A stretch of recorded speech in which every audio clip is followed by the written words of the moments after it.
Good morning students.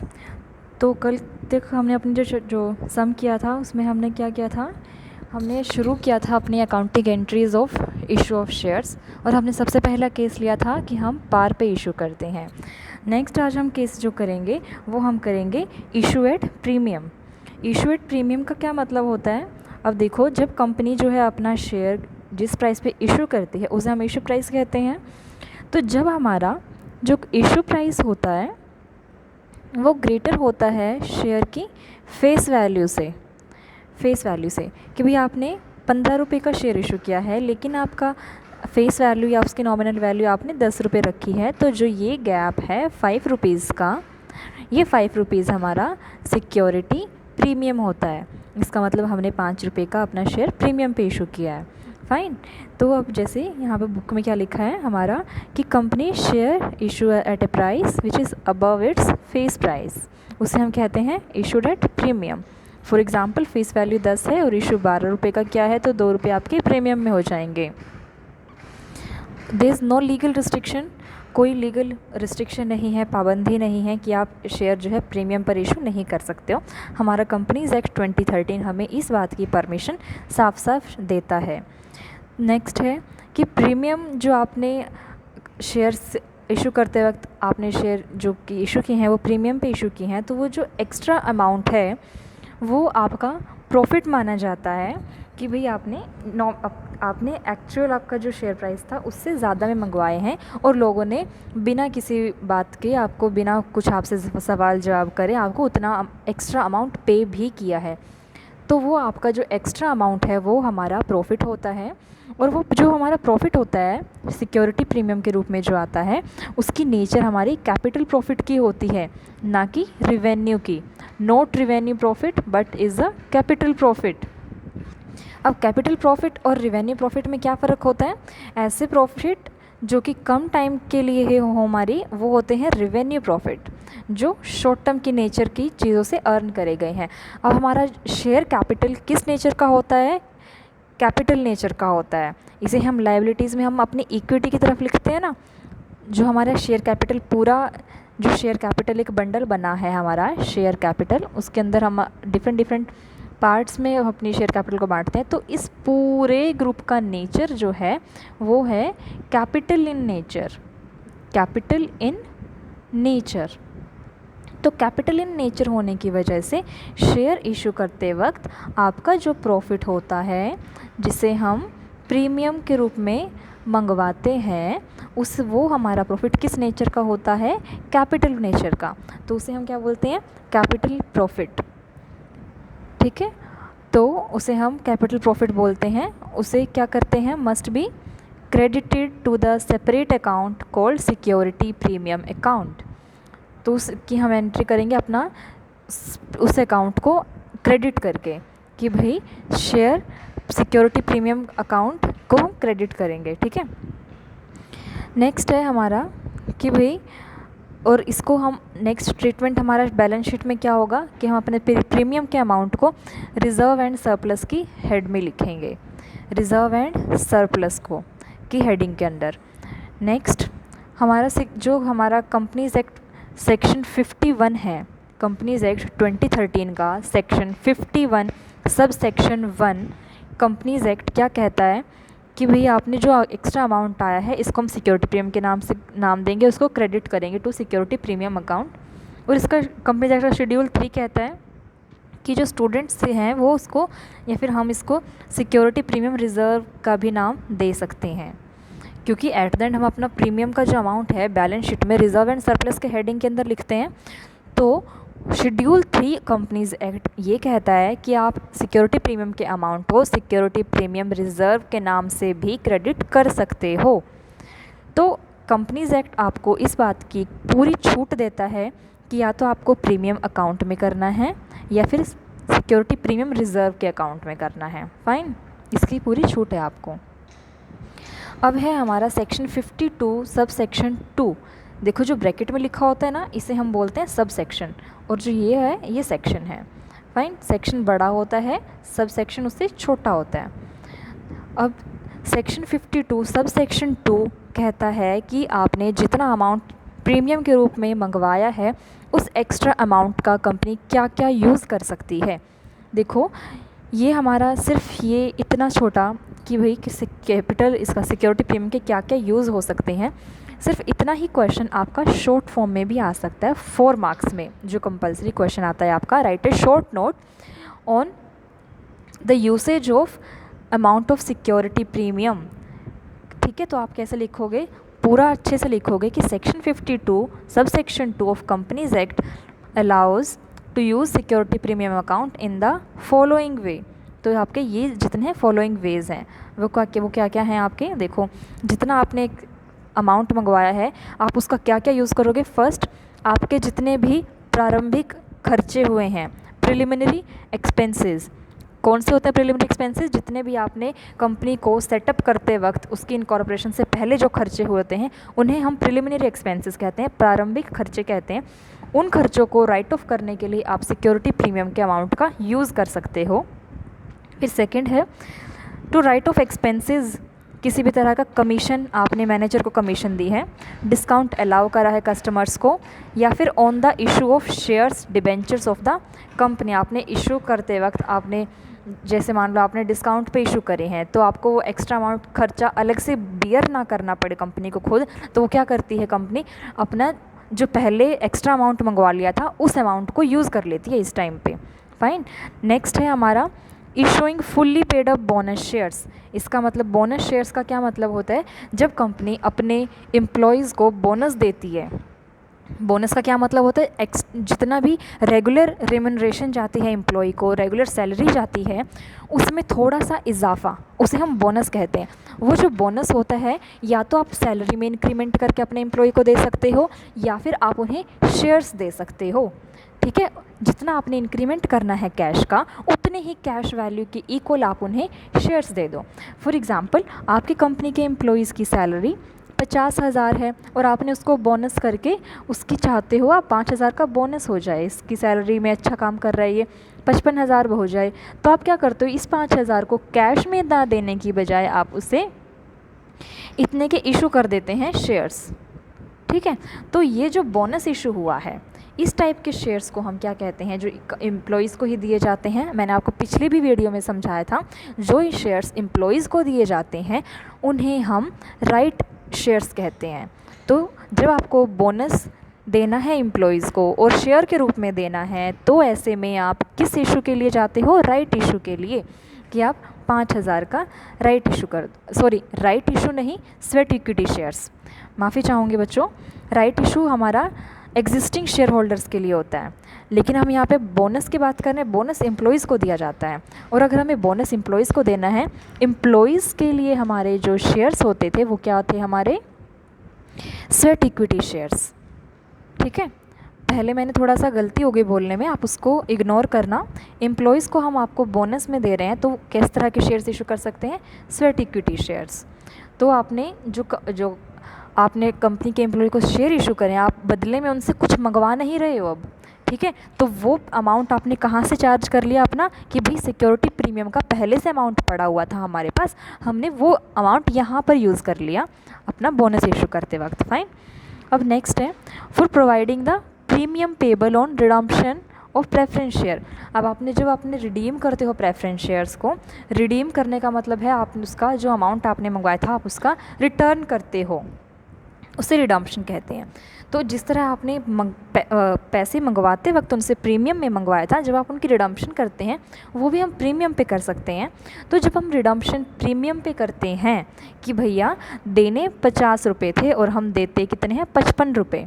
ठीक है, तो ये जो एक्स्ट्रा 5 रुपये का रिडम्पशन में हमें जा रहा है हमारा अमाउंट, ये प्रीमियम का रिडम्पशन हो गया। तो ये 5 रुपये एक्स्ट्रा हम कहाँ से उठा लेते हैं, अपना सिक्योरिटी प्रीमियम के अमाउंट से उठा लेते हैं, कि हमने पहले कभी इशू किया होगा प्रीमियम पे, तो अब हम अपना प्रीमियम का अमाउंट ऐसे उठा लेते हैं। फाइन। नेक्स्ट हमारा यूसेज है for the buy back of its own share. अपने ही कंपनी जब अपने ही शेयर्स खरीदती है मार्केट में से, तब वो जो पैसा उसे यूज़ करना है ख़रीदते वक्त, वो पैसा कहाँ से लाए, कि पहले के सिक्योरिटी प्रीमियम के लिए जो शेयर्स इशू किए थे प्रीमियम पे, उस अमाउंट को उठा के वो अपना बाय बैक भी कर सकती है, एक्स्ट्रा अमाउंट ना लगाने की बजाय। अब कंपनी खुद के शेयर्स क्यों मार्केट से खुद के ही शेयर्स क्यों परचेज़ कर लेती है? कई बार, वैसे तो इसका एक अलग चैप्टर होता है जैसे आप फर्दर क्लासेस में जाते हो, लेकिन आपको शॉर्ट में बता देती हूँ कि जब हम बायबैक करते हैं शेयर्स को, हम कई बार इसीलिए बायबैक कर लेते हैं कि भैया हम ये चाहते, देखो आप शेयर्स दे रहे हो किसी को, तो इसका मतलब आप कंपनी क्या स्वामित्व उसे दे रहे हो, थोड़े हिस्से का स्वामित्व दे रहे हो। जब आप चाहते हो कि आपकी कंपनी के एक्स्ट्रा शेयर होल्डर्स हो गए हैं, ज़्यादा लोगों के हाथ में मैनेजमेंट जा रही है और आपको उसे कंट्रोल करना है, तो वो कंट्रोल करने के लिए आप अपने शेयर्स, जैसे मान लो आपका ए भी शेयर होल्डर है, बी भी है, सी भी है, डी भी है, आपको परेशानी क्रिएट हो रही है इतने सारे शेयर होल्डर्स से, आपको दिक्कत हो रही है, तो आप क्या करते हो, इतने सारे शेयर होल्डर्स को से अपना शेयर जो है वापस लेके कंपनी अपने पास ले लेती है, इनसे परचेज़ कर लिया, तो अब इतने जो हमारी शेयर होल्डर थे अब वो कैंसिल हो गए हैं, वो सारे शेयर कंपनी के पास आ गए हैं। तो कंपनी इस तरह से अपने शेयर बाय बैक कर लेती है। वो पैसा कहाँ से यूज़ करती है वो बाय बैक करने का? पहले प्रीमियम पे इशू किया हुआ पड़ा होगा वही अमाउंट, उससे यूज़ कर लिया। नेक्स्ट, अच्छा अब हम ये हो गया हमारा थियोरी पोर्शन शेयर इसका सिक्योरिटी प्रीमियम का। अब आता है हमारा अकाउंटिंग ट्रीटमेंट। देखो अकाउंटिंग ट्रीटमेंट में सिर्फ एक एंट्री एक्स्ट्रा हो गई, एक एंट्री भी एक्स्ट्रा नहीं, बस एक लाइन एक्स्ट्रा आ जाएगी, बाकी सारी एंट्री सेम रहेंगी जैसे हमारी इशू एट पार पे हुई है। अब हमारी क्या चीज़ एक्स्ट्रा आएगी? Security premium. और ट्रीटमेंट क्या पढ़ा हमने अभी उसका? दैट इज़ क्रेडिटेड, वो क्रेडिटेड होगा। तो वो क्रेडिट कहाँ होगा? डिपेंड आपने प्रीमियम का अमाउंट किस समय मंगवाया है। या तो आपने वो प्रीमियम का अमाउंट एप्लीकेशन के वक्त मंगवा लिया है, या अलॉटमेंट के वक्त मंगवाया है, या फिर आपने अपनी कॉल जब ड्यू करी तब मंगवाया है। ठीक है, जिस भी वक्त आप प्रीमियम मंगवाओगे उसी के टाइम पे प्रीमियम की एंट्री साथ में उसके हो जाएगी।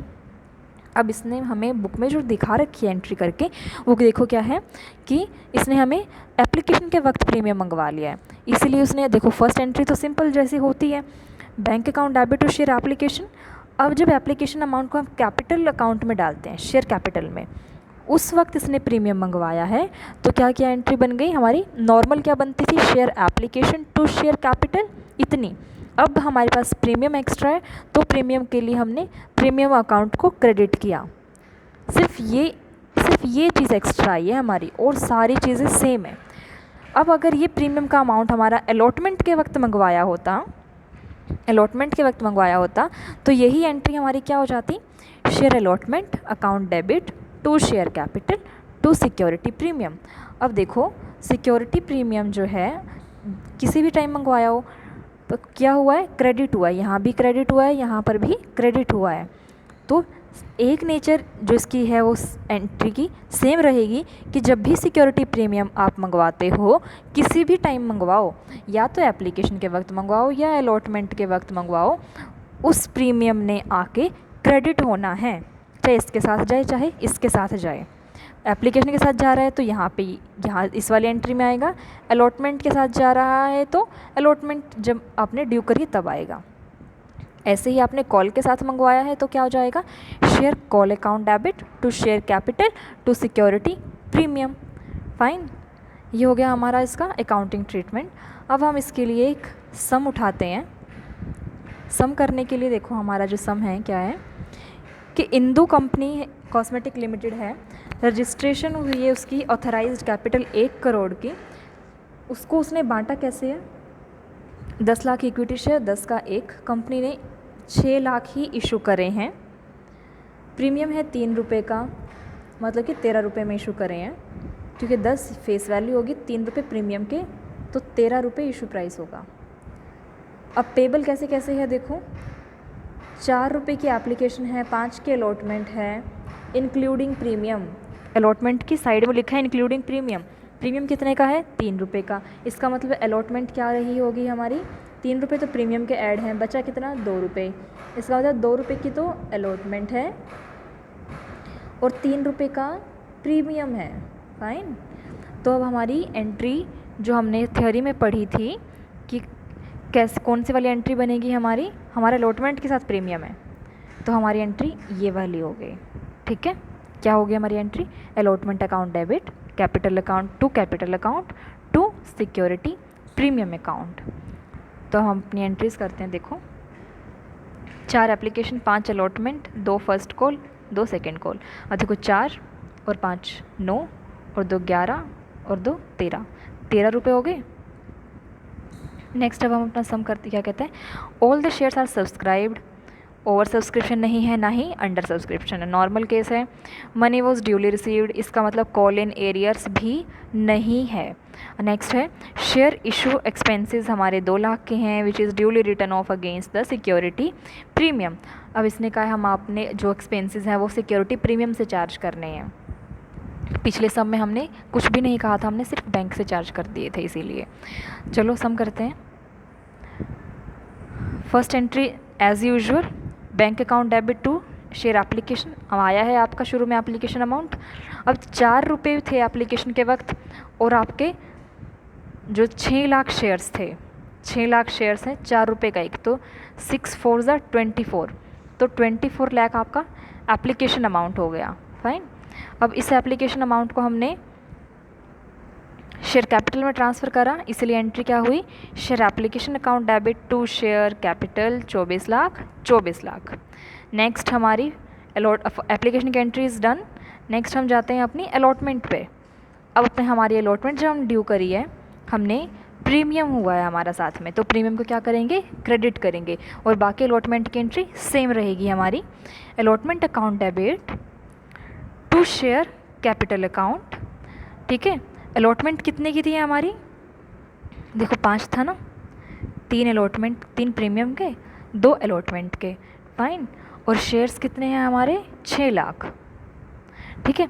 तो अलॉटमेंट में जाएंगे 6 दूनी 12 लाख, शेयर कैपिटल में हमारे 12 लाख, और 3 रुपये का प्रीमियम है, तो सिक्योरिटी प्रीमियम जो हमारी नई एंट्री आई है 6 3 ज़ा 18, 6 3 18, तो टोटल हमारा ये हो गया।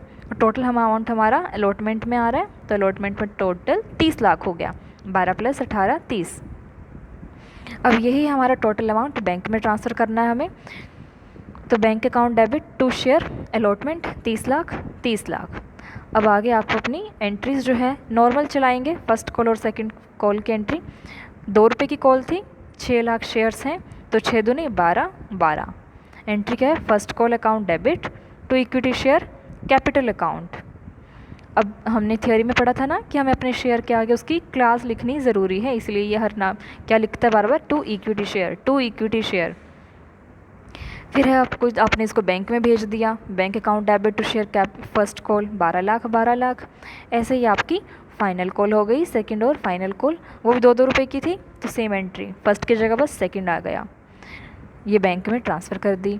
अब लास्ट में उसने क्या कहा था, आपके शेयर एक्सपेंसेस हुए हैं 2 लाख रुपए के, और वो आपको कहाँ से चार्ज करने हैं, सिक्योरिटी प्रीमियम से, ठीक है। तो सिक्योरिटी प्रीमियम का अमाउंट भी हमारे बैंक में ही गया हुआ है ना, तो एक बार हम बैंक से ड्यू करेंगे अपने अमाउंट को। Share expenses account debit to bank 2 lakh 2 lakh. ये मैंने आपको कल के लेक्चर में समझाया था, एक्सपेंसेस को क्यों डेबिट किया गया है, बैंक को क्यों क्रेडिट किया गया है। आप रेफरेंस के लिए पिछला लेक्चर देख सकते हो। फिर है हमने बैंक से चार्ज कर दिया, फिर उसने हमें स्पेशली इंस्ट्रक्शन दी थी कि इसको हमने शेयर प्रीमियम अकाउंट से चार्ज करना है, तो प्रीमियम से चार्ज करना है, अमाउंट कम हो रहा है हमारा, तो हमने उसको डेबिट किया प्रीमियम अमाउंट को, क्योंकि प्रीमियम हमारा क्या था, प्रॉफिट था। अब हमारा प्रॉफिट उतने से कम हो रहा है, तो हमारा जो भी लॉस होता है या एक्सपेंस होता है उसको डेबिट करते हैं। तो ये हो गया security premium account debit to share expenses 2 lakh 2 lakh. अब इसके बाद वो क्या कह रहा है, बैंक अकाउंट हमें लेजर बनाने हैं, जर्नल एंट्री तो हो गई, लेजर बनाना है बैंक का, और उसके बाद हमें बैलेंस शीट क्रिएट करनी है। देखो इसने हमें क्वेश्चन में साफ साफ बोला है, prepare journal entries bank account and opening balance sheet, ठीक है। अब हमारी जर्नल एंट्रीज़ हो गई, अब हम अपना बैंक अकाउंट प्रिपेयर करते हैं। बैंक अकाउंट का लेजर कैसे बनाएंगे, जहाँ जहाँ पर भी बैंक को डेबिट किया गया है उसकी डेबिट की तरफ वो आइटम्स उठा के लिख देंगे। जैसे शेयर एप्लीकेशन का कितना है 24 लाख, तो उसकी डेबिट की तरफ आएगा टू शेयर एप्लीकेशन 24। ऐसे ही हमारा अलॉटमेंट में आया था 30 लाख, ऐसे ही हमारा फर्स्ट कॉल में आया था 12, ऐसे हमारा फिर क्या था, इशू हमने एक्सपेंसेस जो 2 लाख के करे थे, तो वे 2 लाख बस इस टोटल में से माइनस हो जाएंगे। ये टोटल हमारा बैंक कितना आया था, 2 लाख के एक्सपेंसेस हो गए, आ गया क्या 76 लाख, ठीक है।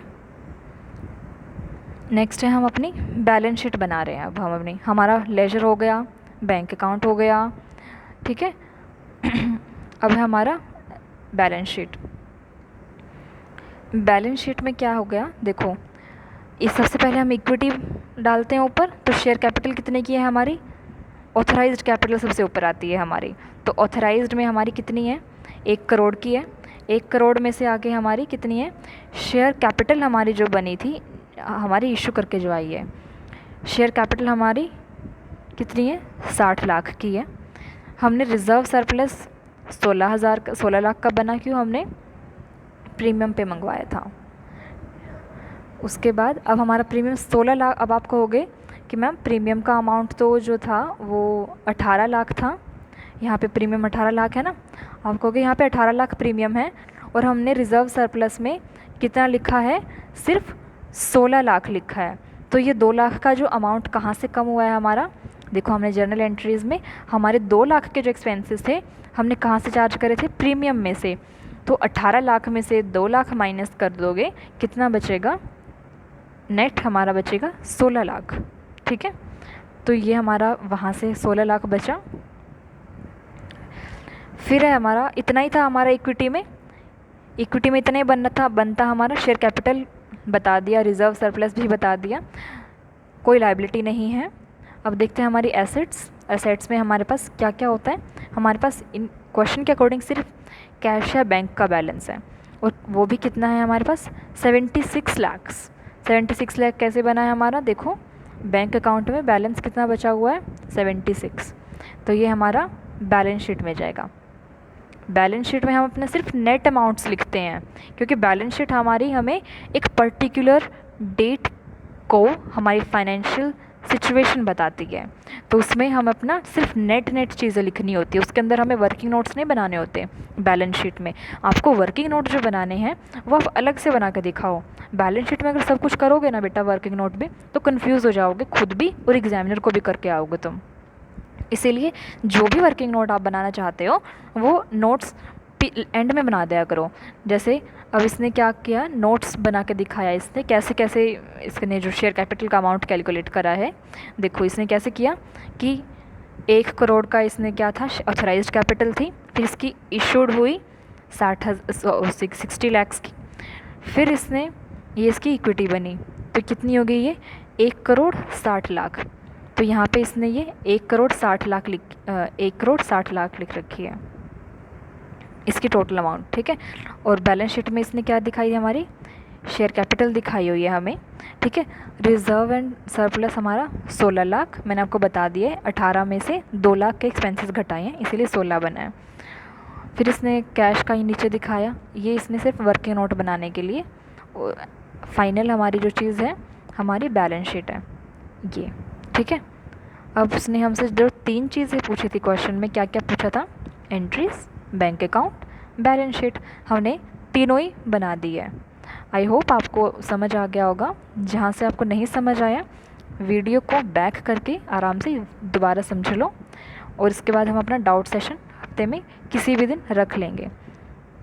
तो आज की क्लास में इतना ही, बाकी हम करेंगे शेयर इशू डेट डिस्काउंट। देखो डिस्काउंट में थोड़ी सी बस एक एंट्री एक्स्ट्रा आ जाएगी और कुछ नहीं, बस प्रीमियम की बजाय डिस्काउंट आ जाएगा। मान लो यहाँ पे आपका ये प्रीमियम लिखा हुआ है ना, प्रीमियम को क्रेडिट करा है हमने, है ना, प्रीमियम को क्रेडिट करा है, बस डिस्काउंट को हमने डेबिट करना है। बाकी सब उसमें भी सब कुछ सेम ही है, क्योंकि हमें प्रोसीजर से चलना है तो मैं आपको करा ज़रूर दूँगी, बट वैसे बता रही हूँ कि है सेम ही चीज़ें। बस यहाँ पे प्रीमियम को हमने क्रेडिट करा है तो उस डिस्काउंट को हमें बस डेबिट करना, बाकी सब कुछ सेम रहेगा। तो आज के लेक्चर में इतना ही।